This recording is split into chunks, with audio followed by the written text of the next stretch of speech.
One of the most famous martial artists in the world collapsed in a room.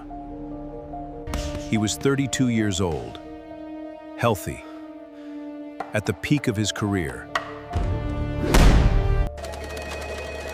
A few hours later, he was declared dead.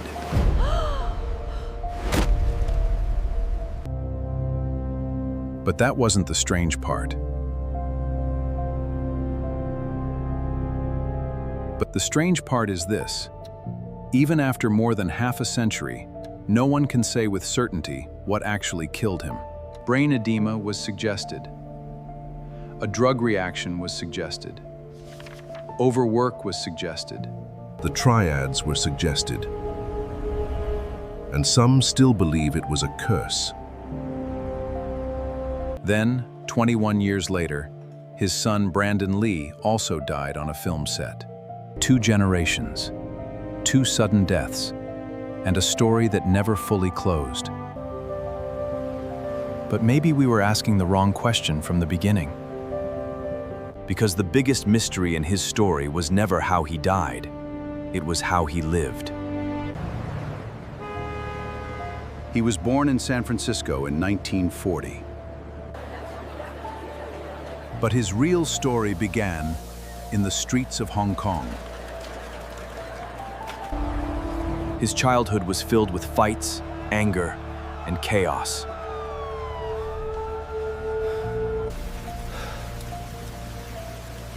He was brutally beaten by a gang. That night, he made a decision. He would never be weak again.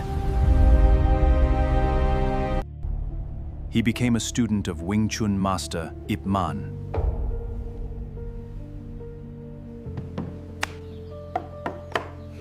He trained for hours, then years. But unlike others, he didn't just copy. He questioned everything.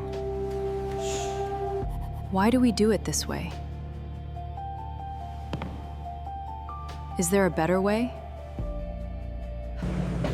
At 18, he moved to the United States.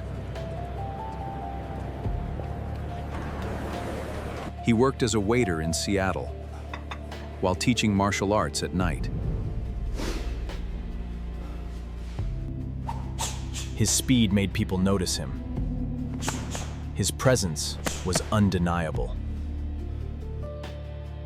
But his real strength was never physical. It was mental. He didn't follow rules. He understood them, then broke what didn't work. Jeet Kune Do was born.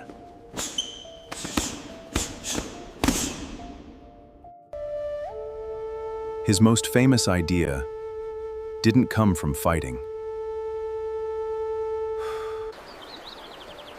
It came from awareness.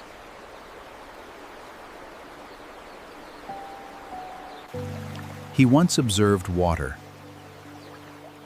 and noticed something simple. Water has no shape, but it can take any shape. Empty your mind. Be formless, shapeless, like water.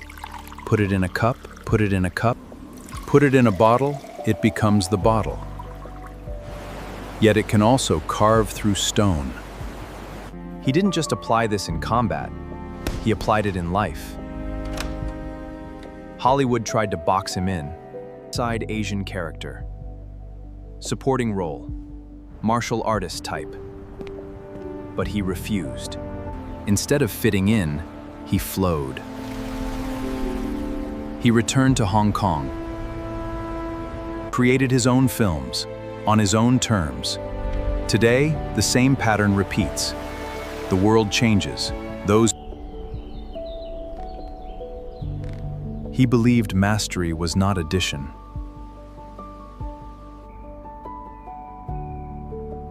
It was subtraction.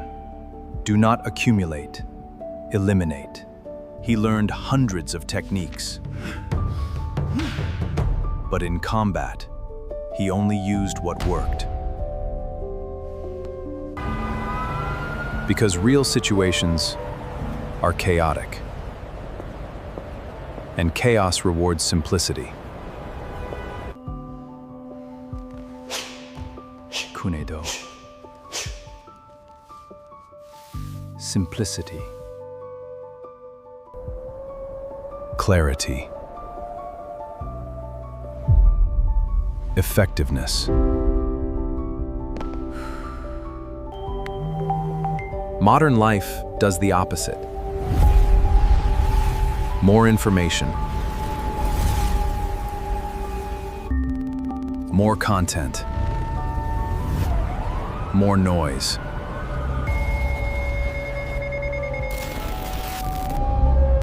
But less clarity. If he were alive today, he would not add more. He would remove more. Bruce Lee developed a TV concept called Kung Fu. The idea was revolutionary. This will change everything. I agree completely. But he wasn't chosen for the lead role. The reason was simple. American audiences won't accept an Asian lead. Most people would have stopped there. He didn't. He didn't. Because he was never trying to be accepted. He was trying to be real. And he said, "Always be yourself." He returned to Hong Kong, made his own films,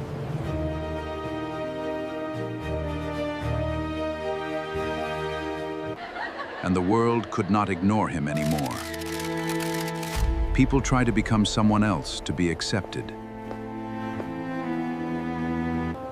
But he did the opposite. He became himself. And the world followed.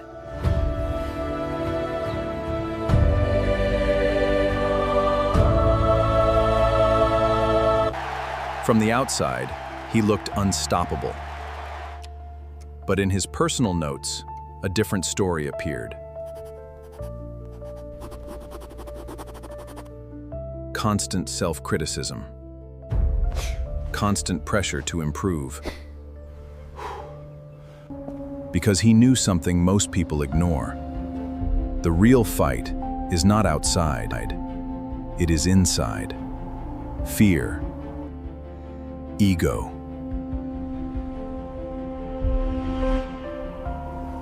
Doubt. He once said, "Life itself is your art. Make it beautiful." But that same intensity also consumed him. Some experts believe overtraining and physical stress may have weakened him. There is no final answer. But one truth remains. He was always fighting himself.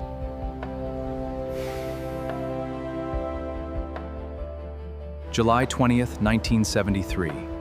He complained of a headache. He lay down to rest and never woke up again. The official cause was cerebral edema. But controversy never disappeared. Assassination theories spread. Triad rumors circulated. Years later, his son Brandon Lee also died young in a film accident. 2 generations, 2 sudden endings, and 1 unfinished story. But maybe what makes this story powerful is exactly that. It was never completed. Because unfinished stories are never forgotten. At the beginning of this video, a question was asked. How would you rather live, or live to 80 and nothing behind? He already answered that question, not with words, but with his life. Some live long, but never truly live. Others live short, but change everything. Be water, my friend. If you enjoyed this journey into the mind of the legend, you're in the right place. Here we don't just tell stories, we decode minds. Minds like the legend, like Muhammad Ali. We don't just tell stories, we study them. The next mind we break down might change how you think about your own life. Stay sharp, stay fluid, be water.